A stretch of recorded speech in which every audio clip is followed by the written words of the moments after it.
Abra a palavra do Senhor, querido, lá no Evangelho de João, capítulo 21. Vamos estar lendo a partir do verso 15 até o versículo 19, né? Evangelho de João, capítulo 21, a partir do verso 15 até o verso 19, nos fala assim: depois de terem comido, perguntou Jesus a Simão Pedro: Simão, filho de João, ama-me mais do que estes outros? Ele respondeu: sim, Senhor, tu sabes que te amo. Ele lhe disse: apacenta os meus cordeiros. Tornou a perguntar-lhe pela segunda vez: Simão, filho de João, tu me amas? Ele respondeu: sim, Senhor, tu sabes que te amo. Disse-lhe Jesus: pastorei as minhas ovelhas. Pela terceira vez Jesus perguntou: Simão, filho de João, tu me amas? Pedro entristeceu-se por ele ter dito pela terceira vez: tu me amas? E respondeu: Senhor, tu sabes todas as coisas, tu sabes que eu te amo. Jesus lhe disse: apacenta as minhas ovelhas. Em verdade te digo que quando era mais moço, tu te cingia a ti mesmo e andava por onde querias. Quando, porém, fores velho, estenderás as mãos, e outro te cingirá e te levará para onde não queres. Disse isto para significar com que gênero de morte Pedro havia de glorificar a Deus. Depois de assim falar, acrescentou-lhe: segue-me. Um encontro maravilhoso, querido. Nessa noite trago um tema muito interessante para todos nós: um encontro para a restauração. Um encontro para a restauração. Uma noite especial. Esse texto que acabamos de ler, ele acontece da noite para a madrugada. Foi o momento em que Jesus encontrou ali 7 discípulos, né? Já pescando no mar de Tiberíades, né? Tiberíades, agora acertei, Tiberíades. E foi assim que eles estavam ali pescando, e Jesus apareceu a eles já na madrugada para ter um encontro com os discípulos. O alvo do Senhor Jesus, embora estando ali 7 discípulos, era apenas um. E este um chamava-se Pedro. Interessante esse momento do Senhor Jesus com os discípulos, em especial com Pedro, esse encontro que Jesus teve com ele na madrugada, é que Jesus, segundo a palavra, segundo os estudos, ele viveu praticamente aqui na terra, do seu nascimento até a sua morte, 33 anos. Jesus caminhou por aqui 33 anos, uma vida bem curta. E dos 33 anos de vida do Senhor Jesus, apenas 3 anos ele se dedicou ao discipulado, a discipular os discípulos. Ele escolheu 12 homens, e desses 12 homens o discipulou para dar continuidade ao seu ministério após a sua morte, após a sua ressurreição, após subir aos céus. Apenas 3 anos. Dos 3 anos de ministério junto aos discípulos, Jesus, ele morre e é sepultado. Ele passa mais ou menos ali quase 2 dias sepultado. Ele vai morrer no finalzinho da tarde, sexta-feira, por volta das 15 horas. E segundo a Bíblia, ele vai ressuscitar nas primeiras horas do 3º dia. Então, se você calcular mais ou menos 24 horas até o sábado, e não dá mais 24 horas, porque ele vai ressuscitar nas primeiras horas de domingo, assim o texto diz. Ao 3º dia, ele ressuscitaria, e ressuscitou, nós cremos nisso. Após a sua ressurreição, Jesus vai caminhar aqui 40 dias antes de subir aos céus, como é o registro de Atos 1:8. E esse ponto me chama a atenção, porque após a sua ressurreição, Jesus deu prova incontestável, várias provas incontestáveis da sua ressurreição, que verdadeiramente ele ressuscitou. Da mesma forma que é verdade que ele morreu, da mesma forma que é verdade que ele foi sepultado, também existe uma verdade que muitos ignoram, não aceitam, é a sua ressurreição. E claro que na sabedoria divina, Jesus não poderia sair do túmulo direto ao céu. Jesus vai caminhar por aqui 40 dias, o mesmo tempo, diante das curiosidades bíblicas, que ele inicia o seu ministério em jejum e oração, 40 dias no deserto, jejuando e orando. E após a sua ressurreição, ele passa por aqui, caminha por aqui, almoça, janta, aparece aos discípulos e depois sobe aos céus diante de muitas testemunhas. E nesse período, querido, depois de aproximadamente 7 dias da sua ressurreição, Jesus aparece a esses 7 discípulos ali junto ao mar e se apresenta. E como nós falamos no início, o seu alvo principal era Pedro. Jesus estava interessado muito em Pedro. E tem uma particularidade muito interessante, porque Jesus marcou e agendou ali aquele encontro com Pedro após a sua ressurreição. Um encontro de restauração, uma noite extremamente especial, significativa para Pedro e com certeza para todos nós, que é mais uma prova incontestável da sua ressurreição, que a Bíblia nos relata. Por este encontro nós vamos ver que todos os apóstolos vão caminhar com o Senhor Deus e pagar com a própria vida, por testemunhar de um Cristo vivo, de um Cristo ressurreto. Eu não creio que alguém morreria por uma mentira, mas eu creio que muitos morrem por uma verdade. E o cristianismo, no início da sua história e até nos dias de hoje, nos lugares onde o evangelho é proibido, onde a igreja perseguida permanece viva e ainda sendo ceifada, mas pela graça de Deus, por vontade de Deus, ela existe e continuará existindo, porque isso não depende da vontade humana, mas da vontade de Deus. E por esta verdade os homens morreram, porque Cristo verdadeiramente ressuscitou. Mas havia algo especial naquela noite, naquela madrugada. Jesus queria encontrar Pedro. Mas por que Pedro?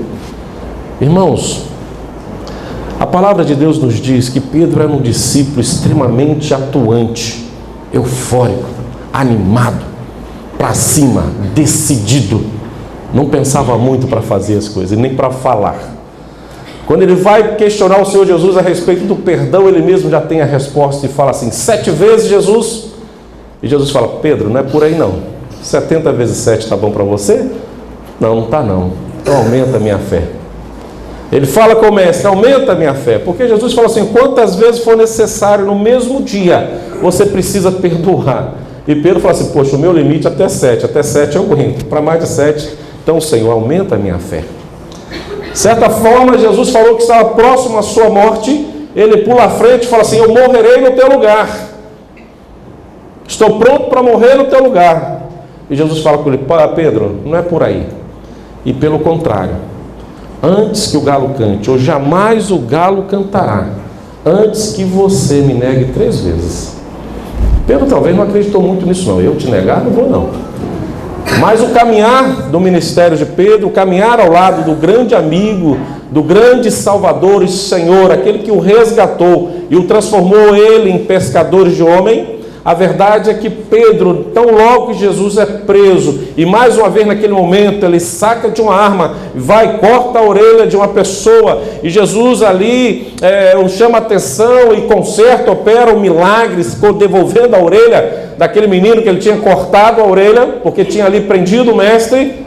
Naquela mesma noite ele seguia o Senhor Jesus já distante, bem longe, e ele é questionado por 3 vezes se ele de fato era um que caminhava com Jesus. E pelas 3 vezes questionado, ele de fato nega ao Senhor Jesus: não sou eu, não conheço, nunca vi, não sou. E o galo canta e Pedro chora. Aí está o problema, querido, porque Pedro não teve mais oportunidade de conversar com Jesus. Eu trabalho no hospital, a maioria dos irmãos conhece. Quantas vezes a gente tem que consolar um filho? Quantas vezes nós temos que consolar um pai, uma mãe, um parente, um amigo, porque não chegou a tempo de acertar uma situação com aquele que acabou de morrer. Lembro de um fato de uma família de Rondônia. O pai ali enfermo, grave, 2 meses internado. E eles decidindo se vinham ou se não vinham visitar o pai. Muitas coisas para fazer. No dia que eles decidiram, queridos, eles chegaram na porta do hospital. Como chegaram no grupo de mais de 10 pessoas, foram separados de 2 em 2 para subir. E as primeiras 2 pessoas que subiram, os parentes mais próximos, os filhos, 2 filhos, subiram até o 4º andar.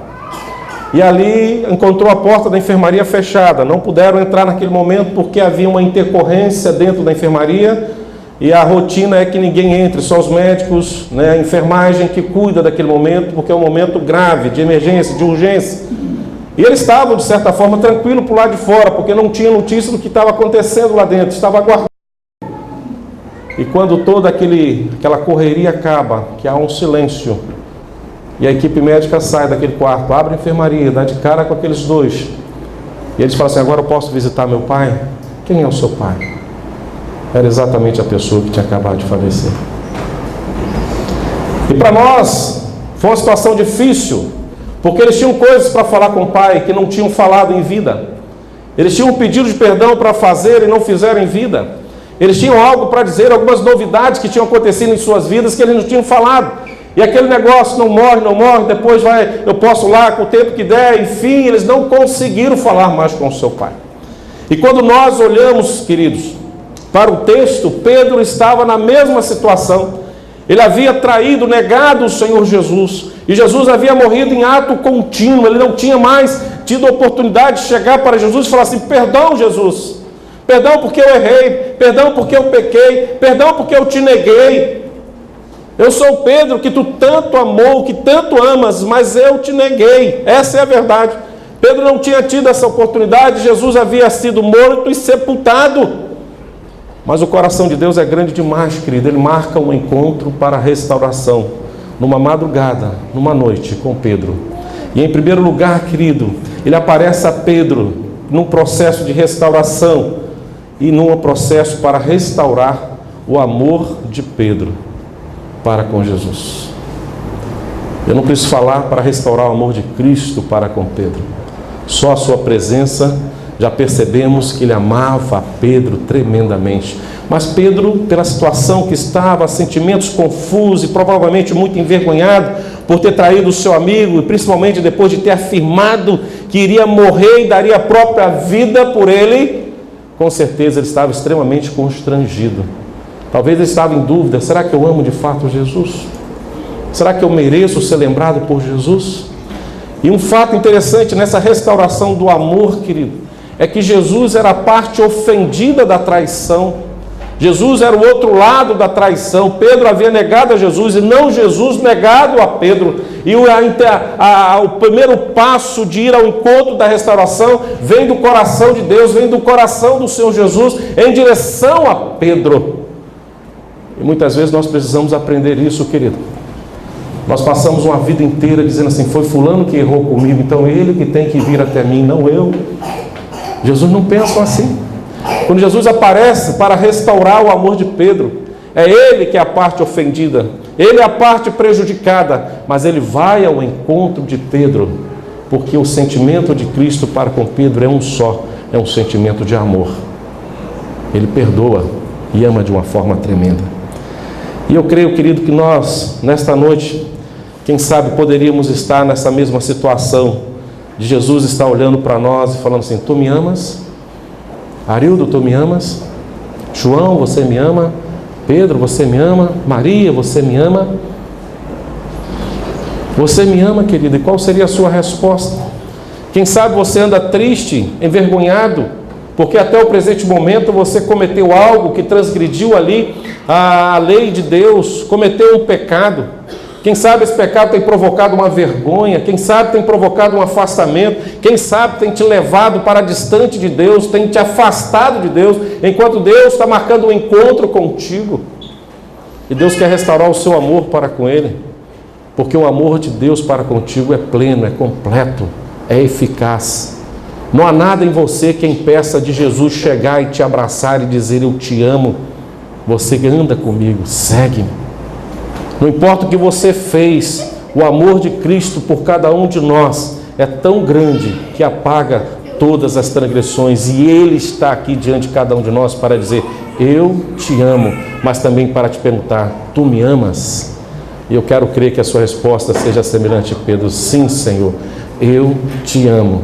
E quem sabe possamos receber do Senhor a mesma resposta: apacenta as minhas ovelhas. Ou seja, continue comigo, continue na bênção. Jesus ama cada um de nós, querido, independente do nosso pecado, independente daquilo que praticamos. A segunda intenção do Senhor Jesus em estar naquela noite com Pedro era restaurar a sua vocação. Isso é muito sério para nós. Não sei se nós hoje, pobres mortais, teríamos condições de restaurar o ministério de alguém que negou, quem sabe, até mesmo a própria igreja de origem. Quem sabe alguém que traiu a igreja? Quem sabe que traiu o pastor, presbítero, um diácono? Quem sabe traiu a igreja num todo, que em algum momento da sua caminhada trouxe a vergonha para a igreja, trouxe um escândalo para cada um de nós. Quem sabe este era tão próximo de nós, que por várias santas ceias ministradas, estava conosco. Quem sabe em alguns momentos ministrava os cânticos da igreja, com o seu talento, com a sua vocação. Quem sabe era alguém que caminhava conosco de casa em casa, pregando, orando, cantando, trazendo vidas, evangelizando. Quem sabe era alguém que estava sempre pronto para auxiliar, favorecer. Se alguém precisava de ir ao médico, eu passo lá e te levo. Se alguém precisava de alguma ajuda no que diz respeito ao material, eu estou pronto. Quem sabe era alguém que estava conosco, mas em um momento da sua caminhada ele transgrediu, em algum momento ele traiu, em algum momento ele negou a sua fé, querido. O que nós estamos fazendo com essas pessoas? Aonde elas estão agora? Jesus tira um momento da sua vida após a ressurreição, querido, para estar diante de Pedro, para restaurar a sua vocação. E lhe dá uma missão tremenda: apacenta os meus cordeiros, e depois por 2 vezes apacenta as minhas ovelhas, apacenta as minhas ovelhas. Não me interessa o que você fez, o meu amor já te perdoou, eu tenho poder para te restaurar, e no meu nome, cheio do Espírito Santo, você pode de fato retornar ao seu ministério, restaurado para a glória de Deus, sendo um instrumento vivo e eficaz nas mãos do Senhor. Eu percebo isso. Jesus conhecia Pedro e não poderia abandoná-lo mesmo naquele momento de negação. Pedro era importante, Pedro era querido. Jesus sabia que ele poderia dar continuidade àquele ministério. Jesus vai lá e se apresenta na madrugada, querido. A Pedro novamente, o aparta ele do grupo de 7, leva no cantinho e aponta: Pedro, tu me amas mais do que esses todos que estão aqui? Sim, Senhor, te amo. Pedro, tu me amas? Sim, Senhor, te amo. Pedro, tu me amas? Senhor, tu sabes todas as coisas.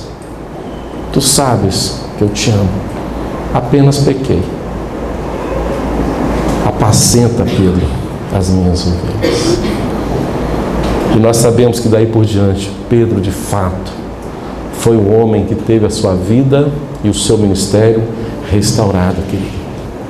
Eu li há poucos dias numa frase, num texto lido, e estava lá assim: o reino de Deus é diferente do reino deste mundo, que vê as pessoas como produto descartável e que ao menor erro são dispensáveis. O reino de Deus é diferente dos reinos deste mundo, que vê as pessoas como produtos descartáveis e que ao menor erro são dispensáveis. A igreja não pode pensar a semelhança do mundo, querido. Acredito que você, quem sabe, um dia lá no seu emprego errou, e quem sabe você não teve a segunda oportunidade. Mandaram você para o RH e contratar outra pessoa para trabalhar, quem sabe por causa de um erro, porque você é descartável.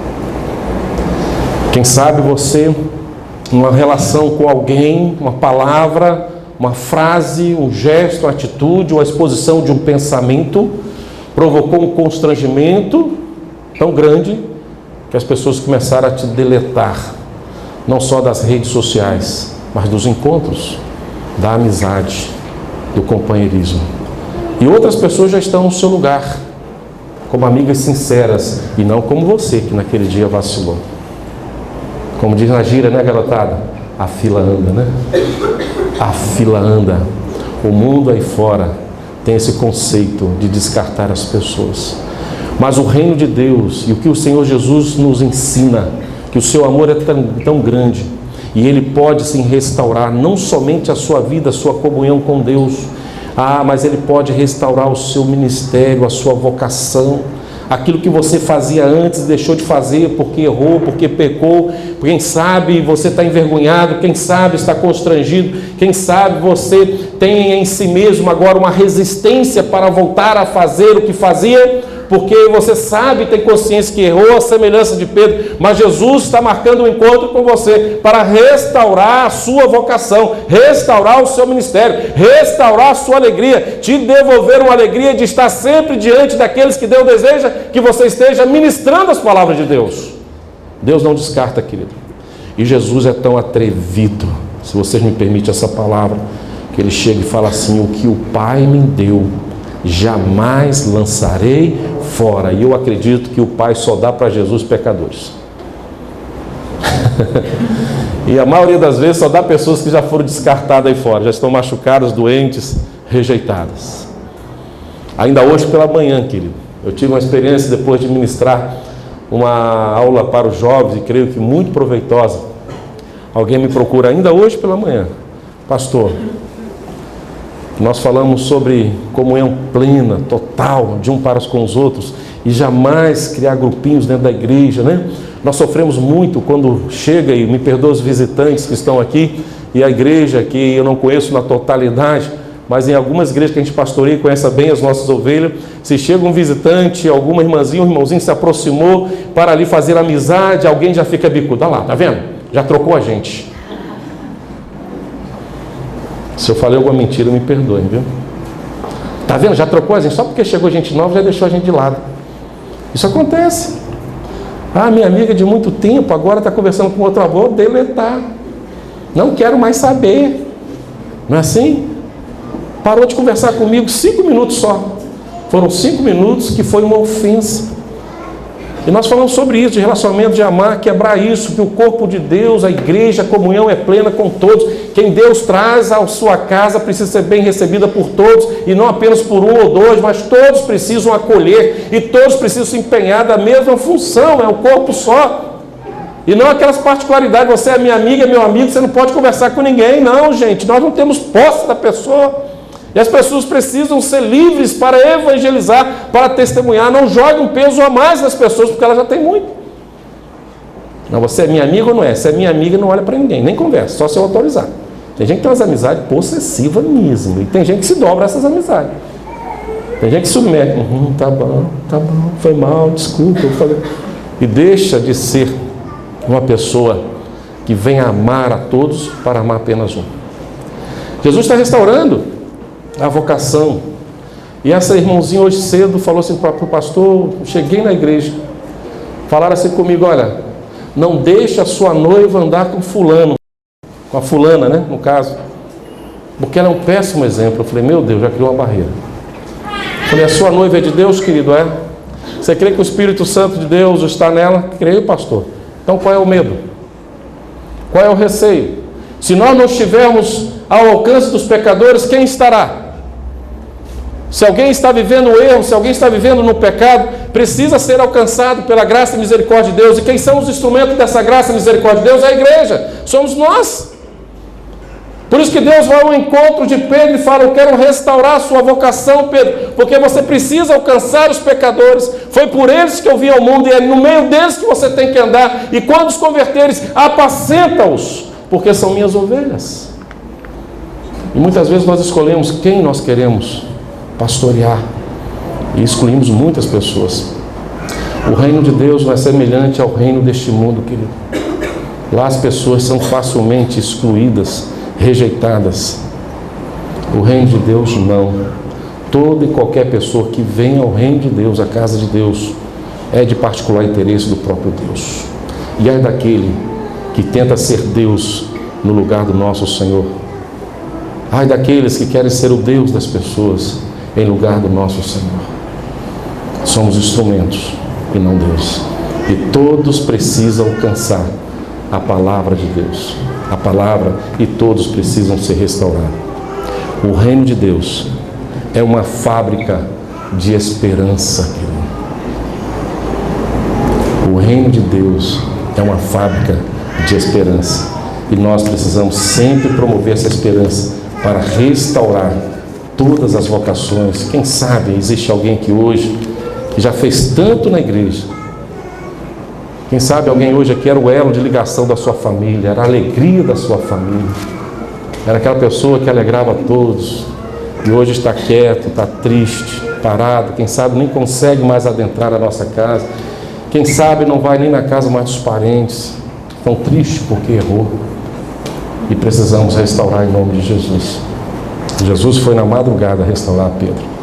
E nós precisamos sempre restaurar aqueles que estão conosco. Terceiro lugar, querido, esse encontro de Jesus com Pedro ali junto aos discípulos vem restaurar os valores das pessoas. Jesus passou o seu ministério ministrando vários ensinamentos e oferecendo alguns valores que servem até o dia de hoje. Em João 13, Jesus fala após a traição de Judas, quando Jesus libera Judas para traí-lo, Jesus chama os discípulos à parte e fala assim: vem cá vocês, homens, preciso falar uma coisa para vocês. Vou dar um novo mandamento: amai-vos uns aos outros. Amai-vos uns aos outros. E Jesus já sabia que Judas tinha ido traí-lo, vendê-lo. Ele reúne os discípulos. E Jesus completa dizendo assim: nisto, quando vocês amarem uns aos outros, nisto conhecerão que vocês são os meus discípulos.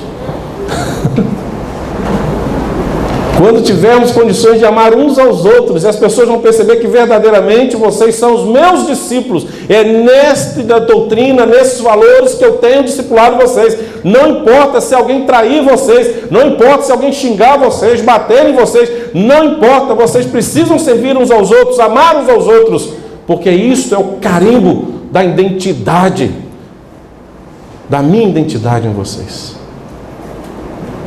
Nós estamos pensando somente em nós, esquecendo do reino, esquecendo das pessoas, querendo ganhar tudo e esquecendo de ganhar o principal, a vida eterna, através de Cristo Jesus. O terceiro valor que eu destaco, querido: quem não se tornar como uma criança não pode entrar no reino de Deus. Isso é difícil para nós adultos, né? Difícil compreender essa palavra de Jesus. Quem não se tornar como uma criança. Olha para uma criança, querido. Analisa as crianças. Jesus ficou olhando para elas e depois olhou para os adultos. Olha, vocês têm que aprender como criança. É impressionante. Quem é pai sabe, né? Quem é mãe também. Às vezes uma criança vai lá, extrapola, você vai lá, dá umas palmadinhas. Papai, não faça isso, filhinho. Ela chora. Passou meia hora, ela vem: mamãe, mamãe, mamãe, mamãe, e abraça. Mas eu acabei de bater, acabei de disciplinar, acabei de dar umas palmadinhas, e ela vem me abraçar. Mamãe, eu quero papar. Mamãe, vem papar. Que coisa deliciosa. Ela não está lembrando que há 5 minutos atrás você levou ali uma palmadinha de correção. E eu fico pensando em nós, querido, quando você leva uma palmadinha de alguém, palmada de alguém, você volta imediatamente e fala assim: olha, eu te amo. Você abraça essa pessoa, você convida ela para almoçar, você dá um passeio com ela ali no parque, hein?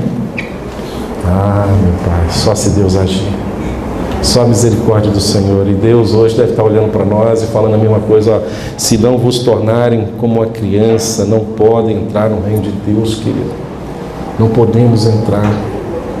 As crianças são assim, voluntariosas, perdoadoras por natureza, não criaram alguns defeitos, né? Ainda no seu pensamento, nas suas atitudes, são inocentes. Por isso que criança, você muitas vezes convence ela com uma balinha, ou coisa mais sem graça é uma balinha, ou coisa pequenininha. Qualquer um pode comprar uma balinha, qualquer um. E se você chega com uma balinha para a criança, já dá um sorriso: ai que legal, sai correndo de alegria. Por isso que você engana, e por isso muitas tragédias acontecem com as crianças, que elas são muito fáceis, são inocentes, querido, não pensa no mal. Oferece uma balinha para a criança, que ela vai pensar que você a ama tremendamente. Ela se lança aos seus braços sem saber o seu nome, a sua origem, de onde você é. Não te pergunta nada. Você consegue ser assim? E Jesus está dizendo: se não tornarmos como criança, não podemos entrar no reino de Deus. Jesus estava falando para Pedro assim: olha, temos que restaurar os valores. Não podemos ser aquele Pedro antigo, de pegar uma arma e cortar a orelha, né? Aquele Pedro brigão, aquele Pedro que não perdoava, mas agora precisa ser diferente para entrar no reino de Deus. E Deus vai falando assim com as nossas vidas, querido. E por último, Jesus, naquele momento, com Pedro, estava restaurando algo que eu acho de suma importância. Jesus restaura o amor, restaura o ministério, né? E restaura os valores. Agora Jesus está falando com Pedro: segue-me, restaurando a amizade. Você pode andar comigo. Você é bem-vindo novamente comigo. Finalmente, depois de ter o seu amor, a sua vocação, os seus valores restaurados, Jesus renova com Pedro a sua amizade e a sua disposição de ter Pedro sempre ao seu lado. O amor de Deus é assim, querido. É um amor de oportunidades. E Jesus vai falar assim: segue-me. E significa uma profunda amizade que não leva em conta os pecados de outrora, o erro de outrora.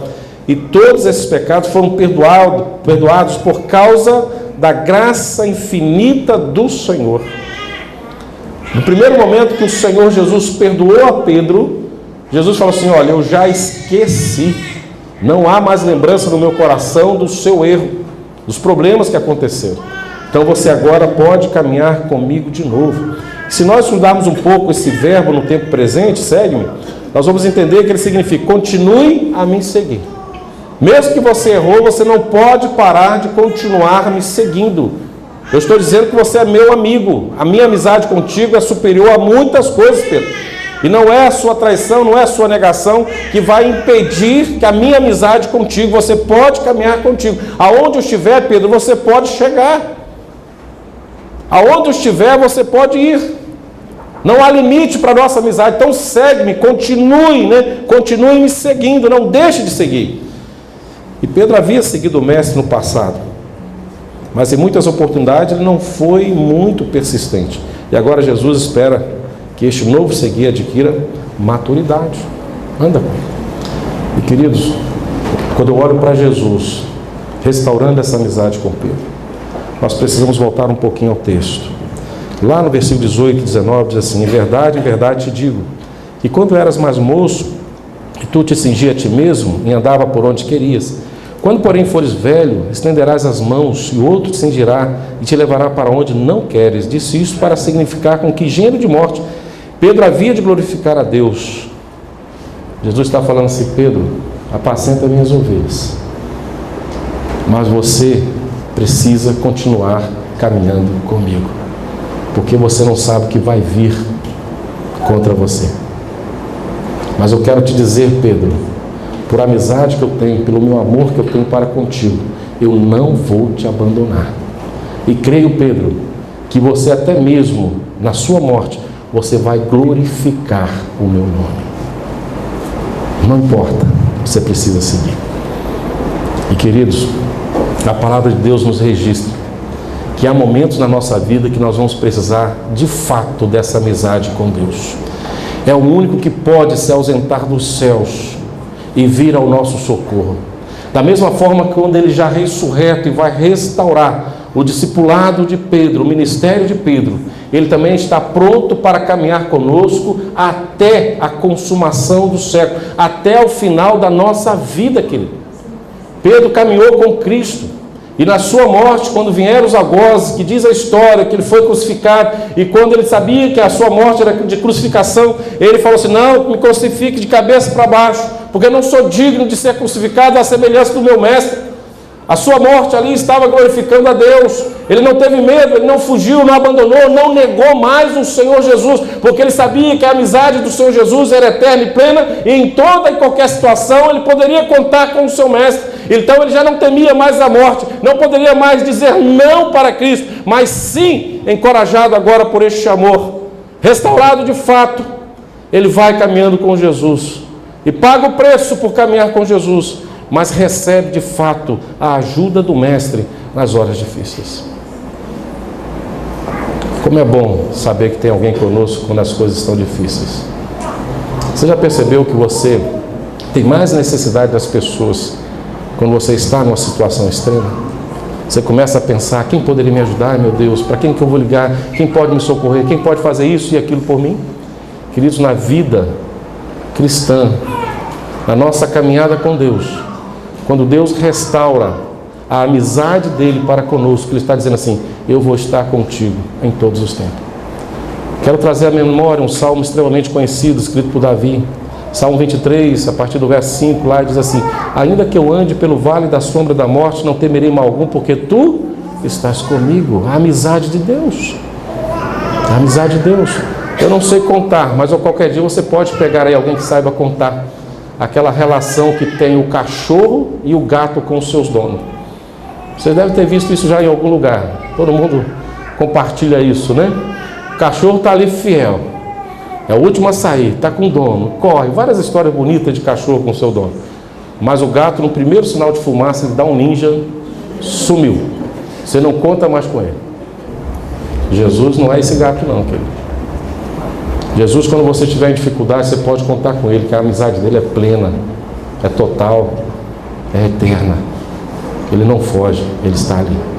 E se possível, ele vai abrir os seus olhos para ver a quantidade das milícias celestiais que estão do seu lado, do meu lado, nos momentos de guerra, no momento de luta, no momento de dificuldade. Deus movimenta o céu por um justo para acolhê-lo. Deus movimenta os céus. Deus não economiza no exército celestial para socorrer, para se fazer presente a um escolhido, porque a amizade de Deus é eterna. Ele é um Deus presente, é o Deus Emanuel, é o Deus conosco. A amizade dele não é desfeita por um erro nosso. Quero te lembrar isso mais uma vez. Ele não desiste de nós se nós erramos, porque a amizade é definitiva. Então não entristeça o seu coração, traga a alegria de volta. Se você errou, Deus está aqui hoje para restaurar a sua vida, restaurar o amor, restaurar o seu ministério, quem sabe, restaurar alguns valores que você perdeu, que você está pensando mais em si mesmo do que no próximo, do que nas coisas de Deus. Então, uma pessoa egoísta, avarenta, né? Quem sabe até mesmo uma pessoa mentirosa, que usa de artifícios para enganar as pessoas e não está servindo a Deus e nem a ninguém, está vivendo para si mesmo. E Deus está aqui também hoje para dizer: segue-me, segue-me, porque é por onde você andar eu estarei contigo. Se você estiver hoje numa festa, eu estarei contigo. Se você estiver hoje no caminho de luta, eu estarei contigo.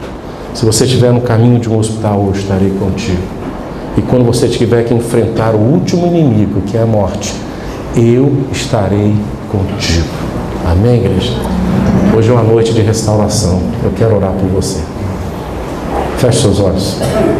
Vamos falar com Deus. Pense no que aconteceu ontem. Quem sabe hoje à tarde você negou a Jesus. Quem sabe você aborreceu alguém, perdeu uma amizade, está triste. Quem sabe está até envergonhado. Talvez você está com medo do amanhã, porque o que você fez nesse final de semana foi muito feio, foi ruim, e você já está com medo das consequências. Mas a alegria, meu irmão, é que você está no lugar certo, diante do Deus certo, que Ele está aqui presente mais uma vez, para restaurar a sua vida. Não tenha medo de abrir o seu coração para Jesus hoje. Volte a ser a pessoa que você era antes. Ande com o olhar erguido, com alegria, com um sorriso, porque Jesus está aqui. E não se preocupe se cair lágrimas, porque o mesmo Mestre que nos faz chorar, nos dando consciência dos nossos erros, é o mesmo que já está pronto para enxugar as nossas lágrimas. Ele não tem vergonha de você. Pelo contrário, Ele te ama e quer que você seja Ele. Abre o seu coração. Se você tem algo para receber essa restauração de Deus, fique de pé onde você estiver. Eu quero orar por você. Quero pedir ao Senhor que faça uma obra na sua vida. Fique de pé onde você estiver. Hoje é um dia de encontro com Deus, nessa serenidade mesmo. Deus é assim, sereno. Eu te garanto que se fosse para você perceber o seu erro, e se dependesse de um barulho, Deus faria esse barulho agora. Mas Deus muitas vezes quer que a gente acorde no sereno, na paz, na tranquilidade. Deus é Deus de amor, não é Deus de dar susto. É Deus de chamar, e Ele chama de forma doce. Quando eu li esse texto e meditamos várias vezes, eu fechei meus olhos, tentei imaginar Jesus na praia, esperando os discípulos voltar com os barcos, com o barquinho. E fico imaginando Jesus olhar para os discípulos sem nenhuma recusa, sem nenhuma resistência. E depois se separar um pouquinho, vinha Pedro bem pertinho de Pedro e falava assim: Pedro, tu me amas. Eu estou aqui por você, Pedro. Eu não poderia voltar para a casa do Pai sem antes dar um abraço, sem antes dizer que eu também te amo, sem antes dizer que você faz parte da história. Você é muito amado, Pedro. Continue me seguindo. Nunca deixe me seguir, porque eu vou estar com você. Mais alguém, querido, que queira ficar de pé? Eu quero convidar agora toda a igreja para que fique de pé juntos, num só corpo, diante de só um Deus. E se você puder estar aí das pessoas que agora você está de pé, não sabe quem ficou em pé antes, se você puder fazer um gesto sutil de abraçar levemente as pessoas que estão do seu lado, abraça aí, leva o braço assim no ombro, carinhosamente, num só corpo. E esse abraço vai significar que você faz parte, estamos unidos em Cristo. Não interessa o que fez, o que deixou de fazer, agora somos um só corpo, porque estamos diante de um só Deus. Senhor, obrigado por esta noite, Deus, por este encontro com o Senhor neste lugar. Obrigado por cada pessoa que o Senhor trouxe até aqui. Se trouxe porque o Senhor tinha algo especial para eles. Então, Deus, eu quero te agradecer. E agora eu oro por aqueles que ficaram em pé, Deus, que precisam de uma restauração em algum lugar da sua vida. Alguma coisa, Deus, que deu errado e hoje eles pagam um preço por isso. Quem sabe, Deus, vive algum constrangimento, alguma vergonha, algum medo. Não tem mais coragem, Deus, de ser o que era antes, de ter a alegria que tinha antes, os prazeres que tinham antes, meu Pai. Quem sabe estão sendo até rejeitados, ignorados por alguém. Mas eu creio que não estão sendo ignorados pelo Senhor, Deus. Pelo contrário, o Senhor está de braços abertos, nos abraçando agora. O Senhor está agora tratando as nossas feridas. O Senhor está nos dizendo de novo que estamos sendo perdoados. E esse perdão, Deus, é completo, é pleno. O pecado não tem poder para afastar o Senhor de nós. Pelo contrário, o Senhor quer demonstrar a tua graça, o teu amor sobre nós, homens carentes dela, Senhor. E esta noite o Senhor está confirmando isso, que o Senhor trouxe pessoas para serem restauradas na tua casa, curadas, Senhor Deus. E estarão caminhando com o Senhor, e estarão junto com cada um de nós, apacentando o teu rebanho nesse tempo, meu Pai. Estarão gerando vidas, porque eles são importantes e especial para o Senhor, como para nós, como igreja. Então olha os corações, Deus, e restaura, cura, sara, liberta, devolva a alegria. E Pai, mesmo que a gente perceba que há situações que quando erramos, criou sequelas imensas, Deus, que aos nossos olhos parece ser tão intransponível, eu creio que o Senhor pode derrubar qualquer barreira e colocar uma ponte de alguma forma, para que, quem sabe, amizades sejam refeitas, ministério seja restaurado, Deus, a tristeza seja destruída e agora haja alegria no coração.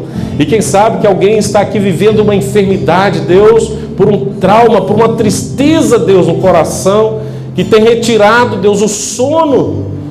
Oh Deus, em nome do Senhor Jesus, restaura hoje, meu Pai, e liberta, para que haja alegria no amanhã, que essa vida seja curada, que essa doença saia, Deus, e agora fica o registro da tua graça neste coração. E elas vão apacentar outras ovelhas, porque estão tendo uma experiência com o Senhor fantástica, e nada vão removê-las deste ministério, Deus, porque o Senhor continuará na vida de cada uma delas até a tua volta. Abençoa esta igreja, abençoa tudo que ainda vai acontecer, porque é para o Senhor, para a tua glória. É a nossa oração, em nome do Senhor Jesus. Amém.